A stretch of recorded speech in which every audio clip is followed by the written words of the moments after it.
जय हिंद वीरों, मैं नितेश कुमार आप सभी का स्वागत करते हैं ज्ञान मशीन क्लासेस पर।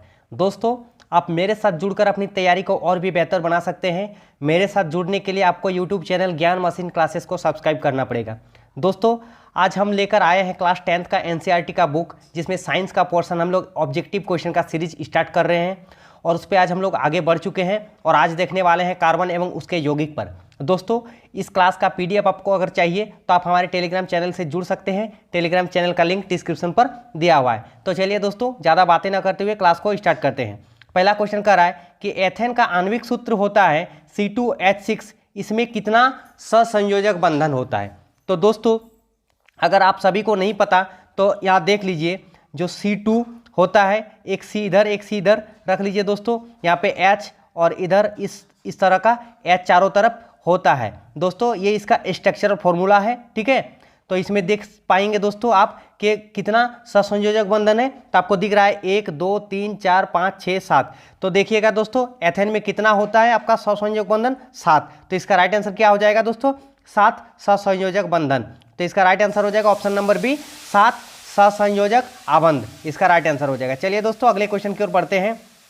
अगला क्वेश्चन कह रहा है कि वायुमंडल में CO2 यानी कार्बन डाइऑक्साइड गैस की उपस्थिति कितना प्रतिशत है। तो दोस्तों, वायुमंडल में जो कार्बन डाइऑक्साइड गैस है वह 0.03% आपका कार्बन डाइऑक्साइड गैस विद्यमान है। तो इसका राइट आंसर कितना हो जाएगा दोस्तों? इसका राइट आंसर हो जाएगा option number C, 0.03% carbon dioxide. चलिए दोस्तों, अगले क्वेश्चन की ओर बढ़ जाते हैं। अगला क्वेश्चन कह रहा है कि सल्फ्यूरिक अम्ल का अणुसूत्र होता है। तो दोस्तों, आप सभी को पता है जो सल्फ्यूरिक अम्ल होता है इसका अणुसूत्र होता है आपका H2SO4। क्या हो जाता है मित्रों? H2SO4। तो आपको ये याद रखना पड़ेगा, सल्फ्यूरिक अम्ल का आणविक सूत्र होता है H2SO4। दोस्तों, यही सब बोर्ड एग्जाम में आपका आने वाला है, तो कृपया इस सब चीज़ को अच्छी तरह से ध्यान में रखें। चलिए दोस्तों, अगले क्वेश्चन की ओर बढ़ जाते हैं। अगला क्वेश्चन कह रहा है कि ब्यूटेनॉन चतुर कार्बन यौगिक है। ब्यूटेनॉन जो है ये 4 कार्बन यौगिक से मिलकर बना होता है दोस्तों, जिसका प्रकार्यात्मक समूह है। तो दोस्तों, यहाँ पे देखिए, जहां बात आया NON की, तो आपको याद रखना पड़ेगा ये कीटोन ग्रुप का है। किसका है दोस्तों? इसका फंक्शनल ग्रुप कीटोन है। तो इसका राइट आंसर हो जाएगा ऑप्शन नंबर बी, कीटोन।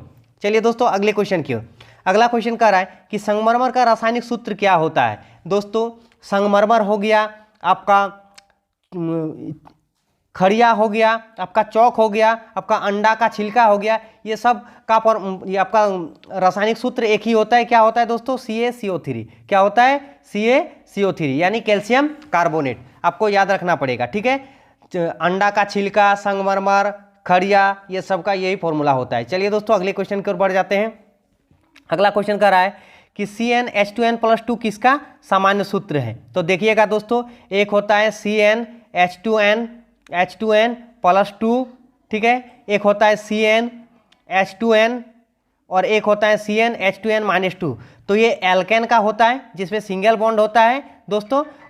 और ये जो होता है ये एल्कीन का होता है जिसमें डबल बॉन्ड होता है, जिसका लास्ट में ENE लगा रहेगा, इसके लास्ट में ANE लगा रहेगा। और एक होता है CnH2n-2, वो एल्काइन का होता है, इसमें ट्रिपल बॉन्ड होगा। कितना बॉन्ड होगा दोस्तों? Triple bond. और इसके लास्ट में क्या होगा? YNE। तो आपको ये सब ध्यान रखना पड़ेगा। तो CnH2n+2 किसका सामान्य सूत्र है दोस्तों? ये एल्केन का सामान्य सूत्र है, CnH2n+2। तो चलिए दोस्तों, अगले क्वेश्चन की ओर बढ़ जाते हैं। अगला क्वेश्चन कह रहा है कि इथाइल एल्कोहल का अणुसूत्र होता है। तो दोस्तों, आपको याद रखना पड़ेगा, ये जो इथाइल एल्कोहल इसका अणुसूत्र क्या होता है? C2H5OH। क्या होता है मित्रों?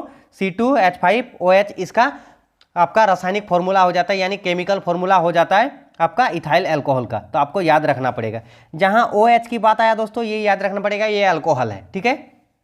अगले क्वेश्चन की बात कर रहे हैं, एथेनॉल का क्रियाशील मूलक यानी प्रकार्यात्मक समूह क्या होता है दोस्तों? तो एथेनॉल का ये भी अल्कोहल ग्रुप से है, तो आपका OH हो जाएगा। क्या हो जाएगा दोस्तों? OH। तो इसका राइट आंसर हो जाएगा ऑप्शन नंबर ए, OH। अगले क्वेश्चन की ओर बढ़ जाते हैं। अगला क्वेश्चन कह रहा है, अच्छा देख लीजिएगा दोस्तों, यहाँ पे मैंने सारा फंक्शनल ग्रुप को दे रखा है। जिस भी दोस्त को याद करना है आप यहाँ से याद कर सकते हैं। देखिएगा दोस्तों, यहाँ पे हेलोजन ग्रुप का दिया हुआ है। हेलोजन ग्रुप यानी आपका क्लोरीन, फ्लोरीन, ब्रोमीन, आयोडीन जो भी है, ये सब आपका हेलोजन ग्रुप है, ठीक है। ये एल्कोहल है, OL रहेगा दोस्तों। अच्छा, हेलोजन ग्रुप का आइडो रहेगा, ब्रोमो रहेगा, क्लोरो रहेगा, फ्लोरो रहेगा, ये सब रहेगा। आपका एल्डिहाइड में Al रहेगा, ठीक है। कीटोन में ONe हम पहले बताएं ONe रहेगा, ठीक है मित्रों। और उसके बाद आप देख लीजिए यहाँ पे आपका कार्बोक्सिलिक एसिड में आपका ओइक एसिड लगा रहेगा, आपका एल्किन में ENE, आपका एल्काइन में YNE हम पहले बताए थे ट्रिपल बॉन्ड की बात, ठीक है मित्रों। चलिए अब आगे बढ़ जाते हैं। अगला क्वेश्चन क्या कर रहा है, अगला क्वेश्चन कह रहा है कि COOH अभिक्रियाशील को क्या कहा जाता है। दोस्तों यहाँ पे COOH ये अम्ल का फंक्शनल ग्रुप होता है। किसका होता है मित्रों, अम्ल का। तो आपको याद रखना पड़ेगा COO जो और H जो होता है ये अम्ल से संबंधित है, ठीक है। अगले क्वेश्चन की ओर बढ़ जाते हैं। अगला क्वेश्चन कह रहा है कि COH क्रियाशील मूलक को क्या कहते हैं, यानी प्रकार्यात्मक समूह को क्या कहा जाता है। तो अभी हम दिखाएं दोस्तों आपको, इसको क्या कहा जाता है, एल्डिहाइड। क्या कहा जाता है, एल्डिहाइड। ONE को कीटोन और COH को एल्डिहाइड, आपको याद रखना पड़ेगा। चलिए मित्रों अगले क्वेश्चन की ओर बढ़ जाते हैं। कह रहा है कि बेंजीन का अणुसूत्र होता है। तो दोस्तों बेंजीन का C6H6 होता है। कैसा होता है, C6H6, और इसका आपका स्ट्रक्चरल फॉर्मूला यही वाला होता है, ठीक है। तो आपको याद रखना पड़ेगा। चलिए आगे बढ़ जाते हैं। आगे क्या कर रहा है दोस्तों, अगला क्वेश्चन कि सबसे कठोरतम तत्व कौन है। तो यहाँ पे देख पाएंगे दोस्तों कि जो सबसे कठोरतम पदार्थ होता है प्रकृति में वह है हीरा। सबसे कठोरतम क्या होता है, हीरा। चलिए दोस्तों अगला क्वेश्चन, अगला क्वेश्चन कर रहा है हाइड्रोकार्बन कौन है यहाँ पे। तो हाइड्रोकार्बन देख लीजिए यहाँ पे कौन है, आपका जो C6H12O6, C6H12O6, ये आपको अगर याद नहीं है दोस्तों तो याद रखिए, ये ग्लूकोज का फॉर्मूला होता है और यही एक क्या दर्शाता है, हाइड्रोकार्बन है। खुद एक क्या है दोस्तों, हाइड्रोकार्बन, ठीक है। अगले क्वेश्चन की ओर बढ़ जाते हैं मित्रों।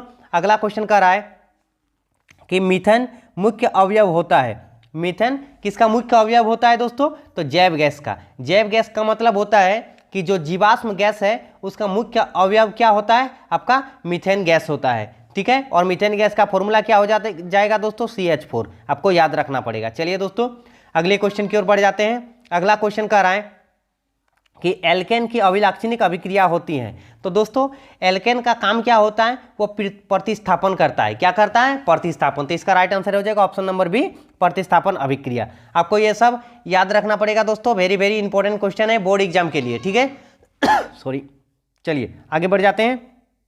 अगला क्वेश्चन कह रहा है कि OH क्रियाशील मूलक है। तो किसका क्रियाशील मूलक है दोस्तों, OH आपका एल्कोहल का है। पहले हम बता चुके हैं OH किसका है, एल्कोहल का। तो इसका राइट आंसर हो जाएगा ऑप्शन नंबर सी, एल्कोहल। अगले क्वेश्चन की ओर बढ़ जाते हैं। अगला क्वेश्चन कह रहा है मित्रों कि N2 अणु में नाइट्रोजन परमाणुओं के बीच कितने सहसंयोजक बंधन होते हैं। तो N2 यानी N और N। तो देखिएगा दोस्तों नाइट्रोजन का परमाणु संख्या जो होता है वो आपका 7 होता है। कितना होता है दोस्तों, 7। तो आप इसको इलेक्ट्रॉनिक विन्यास से प्राप्त कीजिएगा तो 2 और 5 यानी 5 है। इसको के गो चाहिए, 3 गो चाहिए। चलिए दोस्तों इधर 3 गो दे दिए, ठीक है। और इधर बचा कितना, 2 गो, क्योंकि 5 गो लास्ट में होता है। चलिए इधर भी 3 गो दे दिए और इधर बचा कितना दोस्तों, आपका 2 गो।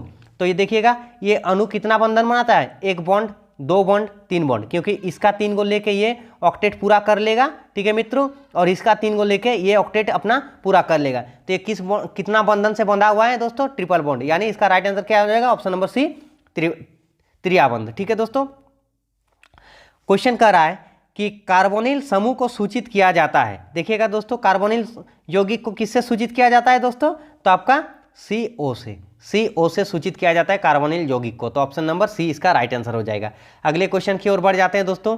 समजातीय श्रेणी के सदस्यों के आणविक सूत्र में अंतर होता है। तो दोस्तों यहाँ पे अंतर होता है CH2 का। किसका अंतर होता है दोस्तों, CH2 का, ठीक है मित्रों, ये याद रखना है। अगले क्वेश्चन की ओर बढ़ जाएंगे। अगला क्वेश्चन कह रहा है कि कार्बन की परमाणु संख्या कितनी होती है। दोस्तों इस क्वेश्चन का आंसर आपको कमेंट में देना है। किस में देना है मित्रों, कमेंट में देना है। तो आप इसको कमेंट में इसका आंसर देंगे। चलिए दोस्तों आगे बढ़ जाते हैं। अगला क्वेश्चन कह रहा है कि खाना बनाते समय यदि बर्तन की तली बाहर से काली हो रही है तो इसका मतलब क्या है। तो अगर खाना बनाते समय बर्तन की तली जो होता है ये बाहर से काली हो रही है, इसका मतलब ईंधन पूरी तरह से नहीं जल रहा है। क्या हो रहा है दोस्तों, उसमें धुआं आ रहा है तभी तो काला हो रहा है, यानी ईंधन सही से नहीं जल रहा है। इसका राइट आंसर क्या हो जाएगा दोस्तों, ऑप्शन नंबर बी, ईंधन पूरी तरह से नहीं जल रहा है। तो बस दोस्तों इतना ही। अगर वीडियो अच्छा लगा है तो चैनल को सब्सक्राइब कीजिएगा और दोस्तों के साथ शेयर कीजिएगा। जय हिंद, जय भारत।